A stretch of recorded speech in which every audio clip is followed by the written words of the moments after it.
안녕하세요. 굿TV 시청자 여러분. 저는 안산시 열려문 사거리에 위치한 세방주교의 박상찬 목사입니다. 중심을 보시는 하나님이라는 제목으로 함께 은혜 있기를 소망합니다. 하나님께서 다윗을 왕으로 택하실 때 이런 말씀을 하시지요. 사람은 외모를 보거니와 나 여호와는 중심을 보느니라. 사울 왕이 택함을 받을 때 그는 겸손한 모습이었습니다. 이스라엘 지파 중 가장 작으며 가장 약한 자라 표현하는 것을 보십시오. 그는 자기 이름이 큰 자라는 뜻임에도 스스로 낮추어 작은 자라 표현하고 있습니다. 그래서 하나님은 그를 택하셨다고 사무엘은 진술하고 있습니다. 겸손은 언제나 최고의 성품이지요. 천국에 들어가서도 우리는 겸손을 잃지 않아야 할 줄 믿습니다. 왕이 되었을지라도 왕의 자리에서 버림을 받게 되는 것은 겸손을 잃어버리고 교만해진 이유입니다. 무엇이 겸손일까요? 사람들은 흔히 말투나 다른 사람을 대하는 태도를 보고 겸손한 사람이라 말하지만 실상 하나님이 보시는 겸손은 그런 것이 아닙니다. 모든 일에 하나님께 물어보는 자세, 하나님의 뜻을 구하는 자세, 하나님의 말씀에 전적으로 순종하는 자세가 겸손인 것이지. 말씀에 순종하는 것이 겸손이라는 사실을 기억할 수 있기를 소망합니다. 인본주의와 신본주의의 차이가 여기에 있습니다. 하나님의 뜻을 알든 알지 못하든 자기의 뜻대로 하는 것은 인본주의라 말합니다. 반대로 신본주의는 하나님의 뜻을 알고 행하는 것을 의미합니다. 하나님의 뜻을 구하고 그 뜻대로 행하며 자기의 뜻을 버리고 자기의 생각을 버리는 것, 자기를 부인하고 주의 뜻을 따르는 것이 겸손이요 신본주의의 사람이 되는 것입니다.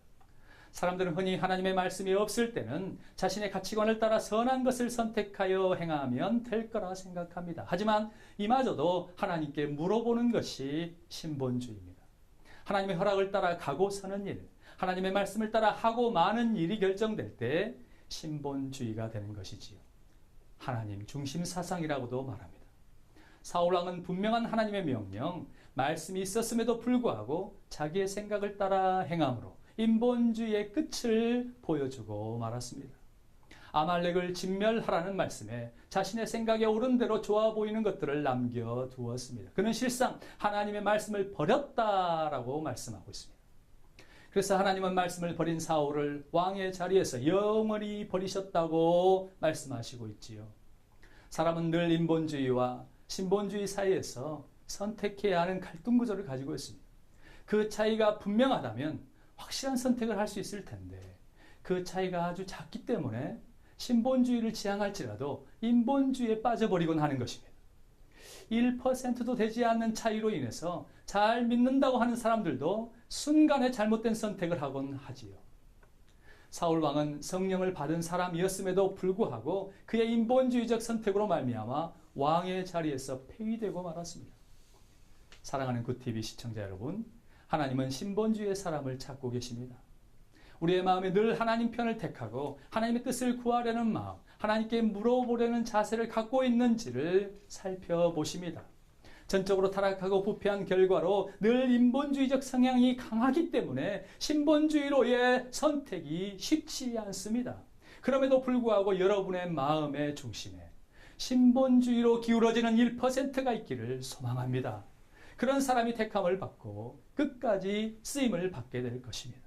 아무리 많은 갈등이 있다 할지라도 언제나 순종의 길을 걸으며 겸손의 자리를 차지하고야만은 신본주의자요 하나님 중심 사상을 가슴에 품은 자들이 다 되실 수 있기를 겸손하신 예수님의 이름으로 축원합니다.